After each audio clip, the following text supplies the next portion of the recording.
नमस्ते दोस्तों, मैं हूं प्रदीप कुमार। आप देख रहे हैं डिजिटल मार्केट। वीडियो शुरू करने से पहले बता दूं, ये वीडियो एक एजुकेशनल पर्पज़ के लिए है। अगर आप स्टॉक मार्केट में कोई भी फाइनेंशियल इन्वेस्टमेंट करते हो तो अपने फाइनेंशियल एडवाइजर से सलाह जरूर लें या फिर अपनी सोच समझ के साथ ही स्टॉक मार्केट में इन्वेस्टमेंट करें। अगर आपको स्टॉक मार्केट में कोई भी फाइनेंशियल लॉस होता है तो उसके लिए ये वीडियो रिस्पॉन्सिबल नहीं रहेगी। तो चलो दोस्तों, वीडियो शुरू करते हैं। दोस्तों, आज हम बात करने वाले हैं Oracle financial services software stock के बारे में। देखा जाए तो ये स्टॉक आईटी सेक्टर से बिलोंग करता है। देखो, इस वीडियो में मैं आपको तीन चीज़ बताऊंगा। अगर ये तीन चीज़ आप किसी भी स्टॉक के बारे में जान जाते हो, कोई भी इन्वेस्टर हो स्टॉक मार्केट में अगर वो इन्वेस्टमेंट करता है तो उसको इन तीन चीज़ों के बारे में बिल्कुल पता होना चाहिए। अगर ये तीन चीज़ आपको पता है तो समझ लो आपने उस स्टॉक के बारे में 60 से लेके 80% तक जो डीप फंडामेंटल एनालिसिस है वो समझ लो आपने चंद मिनट की वीडियो में कर डाली। और दूसरा, इस चैनल को अगर आप फॉलो कर लोगे तो स्टॉक मार्केट में काफ़ी ऊपर तक जाओगे। देखो, इस स्टॉक में अगर कोई भी स्टॉक जहाँ पे आप इन्वेस्टमेंट करते हो तो वहाँ पे अगर आपको तीन चीज़ें पता है और वो तीन चीज़ें आपको पता भी होनी चाहिए। सबसे पहली जो चीज़ है वो है स्टॉक के, कोई भी स्टॉक हो चाहे जिसमें आप इन्वेस्टमेंट करते हो, उस स्टॉक के 5 साल के रिटर्न के बारे में या उसने पिछले 5 सालों में क्या रिटर्न दिए हैं उनके बारे में आपको बिल्कुल पता होना चाहिए, जिससे आपको एक आइडिया मिलेगा, एक पैटर्न आपको देखने को मिलेगा कि भाई ये स्टॉक शॉर्ट टर्म में ज़्यादा प्रॉफिटेबल है या फिर ये स्टॉक लॉन्ग टर्म में ज़्यादा प्रॉफिटेबल है, या फिर ऐसे कौन कौन से नेगेटिव टाइम ड्यूरेशन हो सकते हैं जहाँ पे स्टॉक में आपको भर भर के गिरावट देखने को मिल सकती है, या फिर ऐसे कौन कौन से पॉजिटिव टाइम ड्यूरेशन है जहां पे आपको स्टॉक से भर भर के रिटर्न देखने को मिल सकता है। मैक्सिमम स्टॉक में कितनी गिरावट हो सकती है, मैक्सिमम ये स्टॉक कितना ज्यादा रिटर्न देने का दम रखता है। साथ में जो दूसरा पॉइंट है वो है स्टॉक मार्केट में किसी भी स्टॉक का होल्डिंग पैटर्न। देखो, बेसिकली हम क्या देखते हैं, होल्डिंग पैटर्न में प्रमोटर आ गया, डीआईआई आ गया, पब्लिक इन्वेस्टर्स, एफआईआई या गवर्नमेंट होल्डिंग के डेटा को हम चेक करते हैं। लेकिन यहाँ पे कुछ एनालिसिस करने की अगर कोई चीज़ है तो यहाँ पे दो पॉइंट है। सबसे पहला पॉइंट है कि भाई प्रमोटर की होल्डिंग। देखो, किसी भी स्टॉक में अगर आप इन्वेस्टमेंट करते हो तो वहाँ पे प्रमोटर की होल्डिंग 50% या उससे ज़्यादा होनी चाहिए। अगर किसी भी स्टॉक में प्रमोटर की होल्डिंग 50% से कम है तो भाई समझ लेना वहाँ पे प्रमोटर अपना बोरिया बिस्तर बांध के जल्दी से निकलने के चक्कर में रहेंगे, जहाँ से जब उस स्टॉक में फिर आपको आने वाले टाइम में स्टॉक में स्ट्रेस लेवल ज़्यादा देखने को मिलेगा और स्टॉक के रिटर्न काफ़ी ज़्यादा कम देखने को मिलेंगे। लेकिन अगर देखा जाए किसी भी स्टॉक में प्रमोटर की होल्डिंग अगर 50% से ज़्यादा है, मान लो 70, 80, 90% या इससे ज़्यादा है, तो वो स्टॉक या तो मल्टीबैगर बनता है या फिर वो स्टॉक लंबे टाइम तक आपको भर भर के रिटर्न देता है। दूसरी जो सबसे इंपॉर्टेंट चीज़ है वो है एफआईआई और डीआईआई की होल्डिंग। देखो, अगर किसी भी स्टॉक के अंदर एफआईआई और डीआईआई की होल्डिंग 10-15% से ऊपर चली जाती है तो आपको स्टॉक में जबरदस्त लेवल का फ्लक्चुएशन भी देखने को मिलेगा। साथ में टाइम आने पे आपको स्टॉक में बड़ी गिरावट भी देखने को मिलने वाली है, क्योंकि स्टॉक मार्केट में जो सबसे ज्यादा पैनिक इन्वेस्टर्स की कैटेगरी में आता है वो एफआईआई आता है। अगर आप ये सोचते हो भाई पब्लिक इन्वेस्टर सबसे ज्यादा पैनिक होते हैं तो फिर आपको अपनी फंडामेंटल एनालिसिस स्किल को काफी ज्यादा तरीके से इंप्रूव करने की जरूरत है, क्योंकि स्टॉक मार्केट में एफआईआई सबसे ज्यादा यहाँ पे पैनिक होती है, क्योंकि वो डोमेस्टिक मार्केट के साथ साथ ग्लोबल मार्केट में भी इन्वेस्टमेंट करते हैं। जब उनको पता चलता है भाई ग्लोबल मार्केट में कोई बड़ी गिरावट होने वाली है तो वो यहाँ पे सबसे पहले बिकवाली करते हुए नजर आते हैं। जब वो बिकवाली करते हैं, बिकवाली करके निकल जाते हैं, तब जाके पब्लिक इन्वेस्टर्स को समझ में आता है भाई स्टॉक मार्केट में कोई बड़ी बिकवाली होने वाली है, तब जाके पब्लिक इन्वेस्टर्स वहां पे पैनिक होना स्टार्ट करते हैं। और तीसरा जो सबसे इंपॉर्टेंट पॉइंट है वो है स्टॉक के फाइनेंशियल कंडीशंस।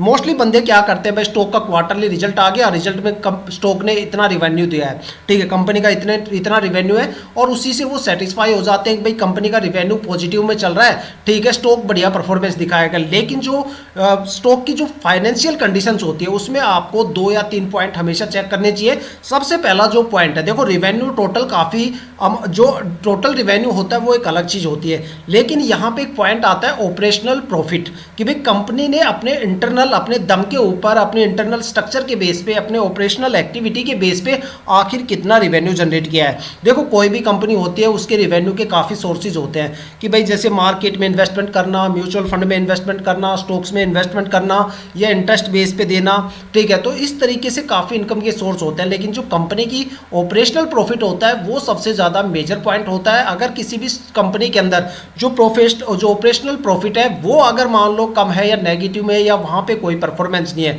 तो भाई वहाँ पे समझ लो कि कंपनी की जो परफॉर्मेंस है, जो इंटरनल स्ट्रक्चर है, जो इंटरनल परफॉर्मेंस है वो काफ़ी ज़्यादा डल है। वहाँ पे आपको, अगर आप वहाँ पे इन्वेस्टमेंट करोगे तो एक बड़ी गिरावट आपको स्टॉक में देखने को मिल सकती है। इसलिए हमेशा ऑपरेशनल प्रॉफिट सबसे पहले मॉनिटर करें।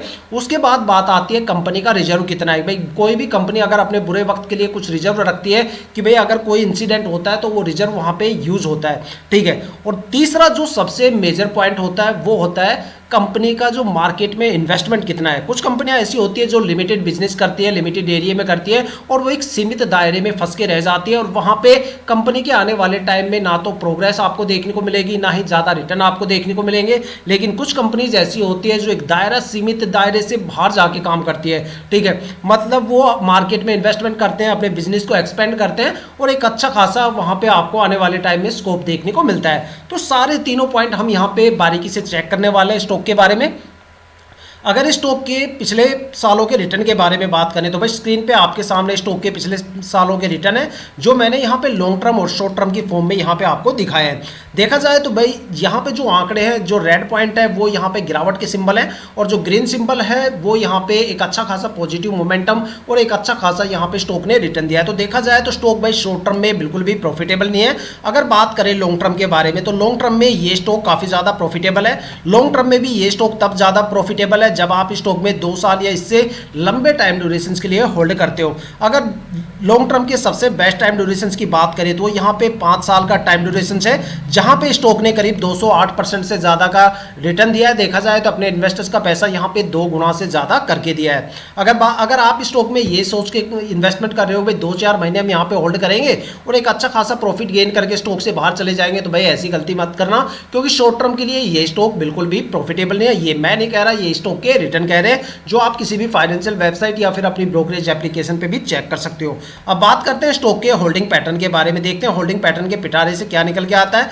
अगर यहाँ पे प्रमोटर की होल्डिंग की बात करें तो भाई लास्ट ईयर यहाँ पे प्रमोटर की होल्डिंग 72.78% थी जो इस साल घट के यहाँ पे 72.62% हो गई है, मतलब 72.62% हो गई है। तो एक बड़ी गिरावट यहाँ पे हमें स्टॉक में देखने को मिलती है प्रमोटर की होल्डिंग में। तो यहाँ पे हमारे 2 पॉइंट क्लियर हो जाते हैं। सबसे पहला पॉइंट कि भाई प्रमोटर की होल्डिंग 50% से ज़्यादा है और दूसरा नेगेटिव पॉइंट कि भाई स्टॉक की हमें यहाँ पे प्रमोटर की होल्डिंग में थोड़ी सी गिरावट हमें देखने को मिली। हालांकि गिरावट के बाद भी जो रेशियो यहाँ पे प्रमोटर की होल्डिंग का चल रहा है वो काफ़ी अच्छा यहाँ पे चल रहा है। अगर यहाँ पे स्टॉक मार्केट के 2 सबसे ज़्यादा पैनिक इन्वेस्टर्स DII और FII की होल्डिंग की बात करें तो भाई DII की होल्डिंग पिछले साल 9.47% थी जो इस साल गिर के 9.37% हो गई है। तो यहाँ पे अगर ये डेटा की होल्डिंग जितनी ज़्यादा गिरेगी उतना ही समझ लो स्टॉक में आपको आने वाले टाइम में अच्छा खासा रिटर्न देखने को मिलने वाला है, क्योंकि यहाँ पे अगर होल्डिंग FII DII की 10-15% को क्रॉस करती है तो एक बड़ा फ्लक्चुएशन आपको स्टॉक में देखने को मिल सकता है। अगर FII की होल्डिंग की बात करें तो पिछले साल FII की होल्डिंग 6.90% थी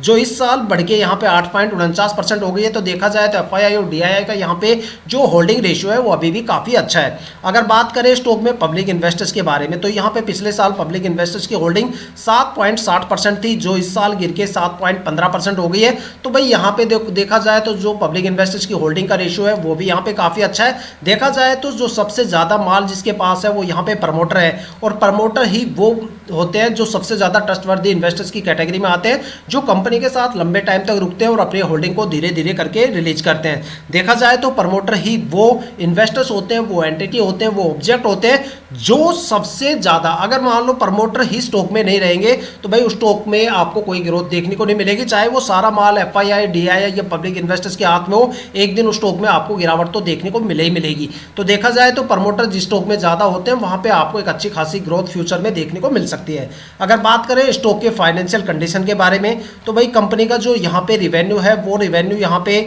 जो है 1918 के आसपास है। पिछले साल जो कंपनी का रिवेन्यू था वो 1918 करोड़ के आसपास है। यहाँ पे जो डेटा चल रहा है वो करोड़ों में चल रहा है और इस साल अगर देखा जाए तो रिवेन्यू में काफ़ी बड़ी गिरावट हमें देखने को मिली है। दिसंबर 2023 के कंपैरिजन में दिसंबर 2024 तक का यहाँ पे डाटा, उसके कंपैरिजन में अगर कंपेयर किया जाए तो भाई पिछले साल के कंपैरिजन में यहाँ पे जो डेटा है उसमें जो यहाँ पे रिवेन्यू है कंपनी का उसमें काफ़ी बड़ी गिरावट हमें देखने को मिली है। अगर कंपनी के खर्चों के बारे में बात करें तो कंपनी के खर्चे जो है पिछले साल 955 करोड़ थे जो इस साल बढ़ के 1001 करोड़ चले गए। तो देखा जाए तो जैसे जैसे रिवेन्यू यहाँ पे रिवेन्यू बढ़ रहा है स्टॉक का वैसे वैसे यहाँ पे खर्चे भी बढ़ रहे हैं। लेकिन जो सबसे मेजर पॉइंट है वो है ऑपरेशनल प्रॉफिट, जो कंपनी का ऑपरेटिंग प्रॉफिट कितना है। तो यहाँ पे जो कंपनी का ऑपरेटिंग प्रॉफिट है वो 714 करोड़ है। देखा जाए तो पिछले साल यहाँ पे 869 करोड़ था, जो इस साल घट के 714 करोड़ हो गया। अब देखो यहाँ पे एक पॉइंट आपको देखने को मिलेगा कि भाई कंपनी का जो टोटल रिवेन्यू है वो 1785 करोड़ है, लेकिन जिसमें से 714 करोड़ सिर्फ कंपनी का ऑपरेटिंग प्रॉफिट है। तो देखा जाए अब आपको चीजें समझ में आएगी कि भाई ऑपरेटिंग प्रॉफिट क्या होता है और ये बाकी इनकम कहाँ से आई। तो यहाँ पे बाकी इनकम आने के ना और भी कई सोर्सेज है, जैसे भाई इनकम सोर्स, जैसे यहाँ पे इंटरेस्ट आ गया। अदर इनकम में बताया कि भाई 70 करोड़ कहीं और से आया, इंटरेस्ट कंपनी ने -3 करोड़ का खाया। साथ में अगर यहाँ पे और भी काफ़ी चीज़ें होती है, ठीक है, तो ये काफ़ी ज़्यादा सोर्सेज होते हैं। लेकिन यहाँ पे कंपनी का जो ऑपरेशनल प्रॉफिट है, जो कंपनी की इंटरनल एक्टिविटी से आया है, वो यहाँ पे 714 करोड़ है, जिसका मतलब है कि भाई कंपनी कुछ तो कर रही है। कंपनी में मतलब अगर देखा जाए तो 50% से ज़्यादा करीब यहाँ पे 50% के करीब यहाँ पे कंपनी अपना ऑपरेशनल प्रॉफिट यहाँ पे जनरेट कर पा रही है। अगर स्टॉक की यहाँ पे बात करें रिजर्व और सरप्लस के बारे में, तो कंपनी का जो रिजर्व और सरप्लस है वो 7,815 करोड़ के आसपास है, जो पिछले साल 6,527 करोड़ था। तो देखा जाए तो कंपनी लगातार अपने रिजर्व को बढ़ा रही है। तो यहाँ पे एक पॉजिटिव पॉइंट हमें देखने को मिलता है कि भाई कंपनी के अंदर कोई भी डेबिट नहीं है, डेबिट फ्री कंपनी है। ओरेकल है, वैसे भी मार्केट में काफ़ी बड़ा नाम है ओरेकल का। तो अगर बात करें कंपनी के टोटल खर्चों की, तो भाई कंपनी के टोटल खर्चे 9,936 करोड़ के हैं, जबकि यहाँ पे रिजर्व 7,815 करोड़ का है। और कंपनी की अगर ऑपरेशनल प्रॉफिट की बात करें तो 714 करोड़ के आसपास है। अगर बात करें कंपनी के मार्केट में इन्वेस्टमेंट की, तो यहाँ पे देखो कंपनी ने मार्केट में कितना इन्वेस्टमेंट कर रखा है। भाई इस कंपनी ने मार्केट में कोई भी इन्वेस्टमेंट नहीं कर रखा। तो हो सकता है भाई कंपनी या तो प्रोडक्ट बेस है या फिर सर्विसेज बेस हो सकती है, ठीक है। तो देखा जाए तो मार्केट में इनका कोई वो नहीं है। देखो मोस्टली आईटी कंपनियां इतना ज़्यादा मार्केट में इन्वेस्टमेंट नहीं करती। मार्केट में इन्वेस्टमेंट वो कंपनी करती है जैसे कोई होटल से रिलेटेड सेक्टर से बिलोंग हो, या फिर पावर सेक्टर से बिलोंग हो, जिन्होंने मार्केट में नए प्लांट बनाए हैं, ठीक है। या फिर ऐसे भी सेक्टर होते हैं जैसे फाइनेंशियल सेक्टर हो गए, जो मार्केट में अपने आप को एक्सपेंड करने की कोशिश कर रहे हैं। लेकिन आईटी कंपनीज के अंदर आपको बहुत ही कम मार्केट में इन्वेस्टमेंट आपको देखने को मिलेगा। तो दोस्तों ये थे स्टॉक के 3 सबसे मेजर पॉइंट जो किसी भी इन्वेस्टर्स को इन्वेस्टमेंट करने से पहले जरूर देखने चाहिए। अब आपका डिसीजन है कि क्या आपको स्टॉक में ट्रेड करना चाहिए या नहीं करना चाहिए। आप अपनी कीमती राय हमें कमेंट करके जरूर बताइएगा। तो दोस्तों ये थी अब तक की सबसे latest information Oracle financial services software stock के बारे में। अगर आपके माइंड में कोई भी ऐसा स्टॉक है जिसमें आप इन्वेस्टमेंट करने की सोच रहे हो, या फिर आपने उस स्टॉक में इन्वेस्टमेंट कर दिया और आपको स्टॉक के रिटर्न के बारे में बिल्कुल नहीं पता, तो आप हमें कमेंट करके अपने स्टॉक का नाम बताइए। हमारे वाले वीडियो में आपके स्टॉक को जरूर कवर करेंगे। अगर आप इस वीडियो या चैनल पर नए हो तो चैनल को सब्सक्राइब जरूर कीजिएगा, ताकि हम जितने भी डीपली एनालिसिस करके आप लोगों के लिए वीडियो लेके आते हैं उसकी नोटिफिकेशन आप तक सबसे पहले पहुंचे, ताकि आप स्टॉक मार्केट के हर पहलू से रूबरू रहे, अपने आप को अपडेट और अपग्रेड करते रहे। इसी के साथ ये वीडियो समाप्त करते हैं, मिलते हैं नेक्स्ट वीडियो के साथ।